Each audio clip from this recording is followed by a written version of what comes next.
Francisco Cândido Xavier, Evolução em Dois Mundos. 10º livro da coleção A Vida no Mundo Espiritual, ditado pelo Espírito André Luiz. 5ª parte. Células e Corpo Espiritual. Princípios inteligentes rudimentares. Com o transcurso dos evos, surpreendemos as células como princípios inteligentes de feição rudimentar, a serviço do princípio inteligente em estágio mais nobre nos animais superiores e nas criaturas humanas, renovando-se continuamente no corpo físico e no corpo espiritual, em modulações vibratórias diversas, conforme a situação da inteligência que as senhoreia depois do berço ou depois do túmulo. Forma das células. Animálculos inefinitesimais que se revelam domesticados e ordeiros na colmeia orgânica assumem formas diferentes, segundo a posição dos indivíduos e a natureza dos tecidos em que se agrupam, obedecendo ao pensamento simples ou complexo que lhes comanda a existência. São cenocitos ou micro-organismos que podem viver livremente como autocitos ou como parasitos, sincícios ou massa de células que se fundem para a execução de atividade particular, como, por exemplo, na musculatura cardíaca ou na camada epitelial, que compõe a parte externa da placenta, com ação histolítica sobre a estrutura da organização materna. Células anastomossadas, como as que se coordenam na formação dos tecidos conjuntivos. Células em grupos coloniais com movimentos perfeitamente coordenados, quais as que se mostram nos volvocídeos. Células com matriz intersticial, que elaboram substâncias imprescindíveis à conservação da vida na província corpórea. E as células que podem diversificar-se, constituindo-se elementos livres, como na preparação dos glóbulos da corrente sanguínea. Articulam-se em múltiplas formas, adaptando-se às funções que lhes competem no veículo de manifestação da criatura, que temporariamente as segrega, à maneira de peças eletromagnéticas inteligentes, em máquina eletromagnética superinteligente, atendendo com precisão matemática aos apelos da mente, assemelhando-se, de certo modo, no organismo aos milhões de átomos que constituem harmonicamente as cordas de um piano, acionadas pelos martelos minúsculos dos nervos, ao impacto das teclas que podemos simbolizar nos fulcros energéticos do córtex encefálico, movimentado e controlado pelo espírito, através do centro coronário que sustenta a conjunção da vida mental com a forma organizada em que ela própria se expressa. Motores elétricos microscópicos. Dispostas na construção da forma em processo idêntico ao da superposição dos tijolos numa obra de alvenaria, as células são compelidas à disciplina, perante a ideia orientadora que as associa e governa. Quanto os tijolos vulgares são constrangidos à submissão ante as linhas traçadas pelo arquiteto, que lhes aproveita o concurso na concretização de projeto específico. É assim que são funcionárias da reprodução no centro genésico, trabalhadoras da digestão e absorção no centro gástrico, operárias da respiração e fonação no centro laríngeo, da circulação no centro cardíaco, servidoras e guardiãs fixas ou migratórias do tráfego e distribuição, reserva e defesa no centro esplênico, auxiliares na inteligência e elementos de ligação no centro cerebral e administradoras e artistas no centro coronário, amolgando-se às ordens mentais recebidas e traduzindo na região de trabalho que lhes é própria a individualidade que as refreia e influencia, com justas limitações no tempo e no espaço.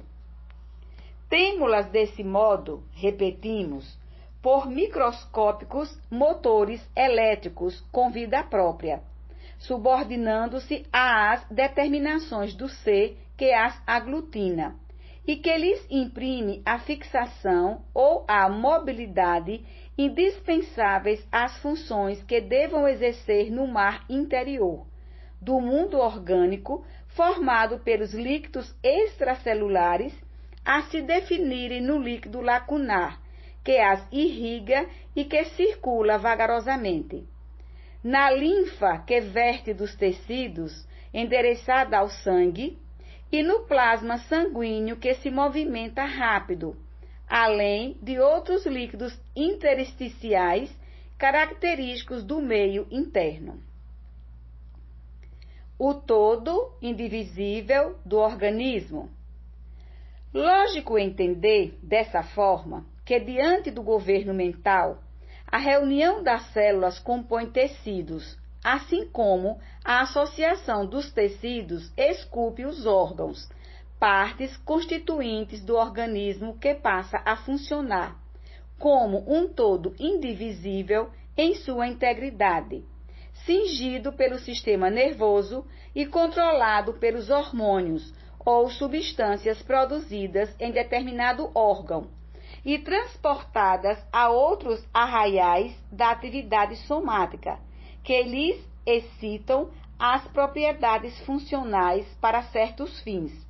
Hormônios esses nascidos de impulsão mecânica da mente sobre o império celular, conforme diferentes estados emotivos da consciência, enfeixando cargas de elementos químicos em nível ideal, quando o equilíbrio íntimo lhe preside as manifestações, e consubstanciando recursos de manutenção e preservação da vida normal, perfeitamente isoláveis pela ciência comum, como já acontece com a adrenalina das suprarrenais, com a insulina do pâncreas, a testosterona dos testículos e outras secreções glandulares do cosmo orgânico. Automatismo celular. É da doutrina celular corrente no mundo que as células tomam aspectos diferentes, conforme a natureza das organizações a que servem, competindo-nos desenvolver mais amplamente o acerto para asseverar que a inteligência, influenciando o citoplasma, que é, no fundo, o elemento intersticial de vinculação das forças fisiopsicossomáticas, obriga as células ao trabalho de que necessita para expressar-se. Trabalho este que, à custa de repetições quase infinitas, se torna perfeitamente automático para as unidades celulares que se renovam, de maneira incessante, na execução das tarefas que a vida lhes assinala.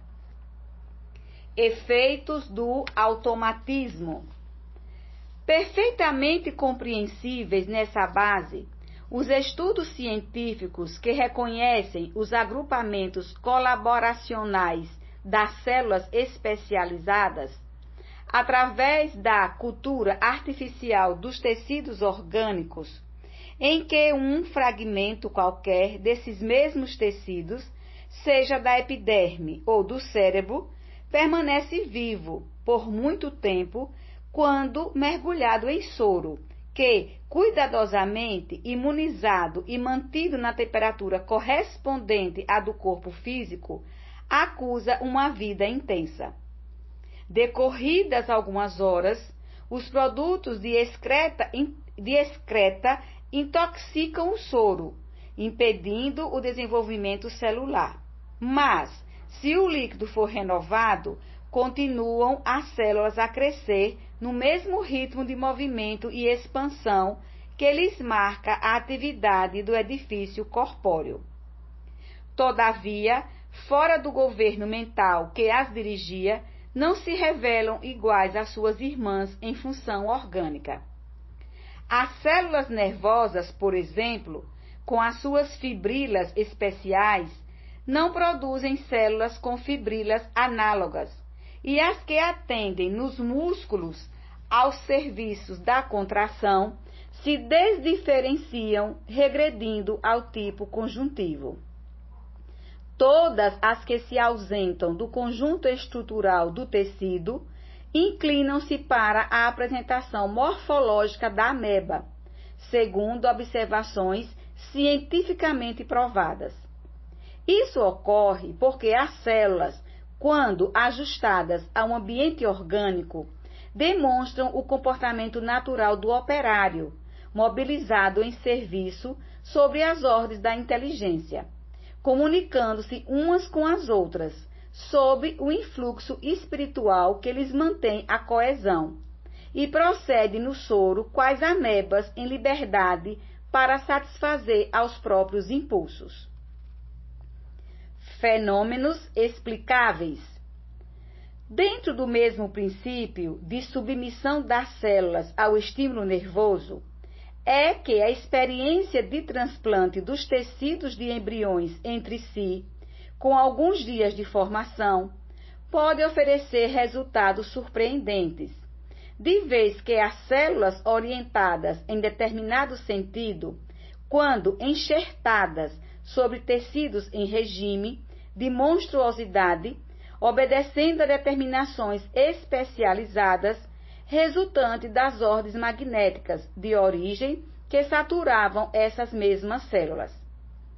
E é aí, pelo menos, teor de semelhante saturação, que vamos entender as demonstrações do faquirismo e outras realizadas em sessões experimentais do espiritismo, nas quais a mente superconcentrada pode arremessar fluidos de impulsão sobre vidas inferiores, como seja a das plantas, imprimindo-lhes desenvolvimento anormal, e explicar os fenômenos da materialização mediúnica. Neste caso, sob condições excepcionais e com auxílio de inteligências desencarnadas, o organismo do médium deixa escapar o ectoplasma ou plasma exteriorizado, no qual as células em tonalidade vibratória diferente elastecem-se e se renovam, de conformidade com os moldes mentais que lhes são apresentados, produzindo os mais significativos fenômenos em obediência ao comando da inteligência, por intermédio dos quais a esfera espiritual sugere ao plano físico a imortalidade da alma a caminho da vida superior. Uberaba, 29 de janeiro de 1958.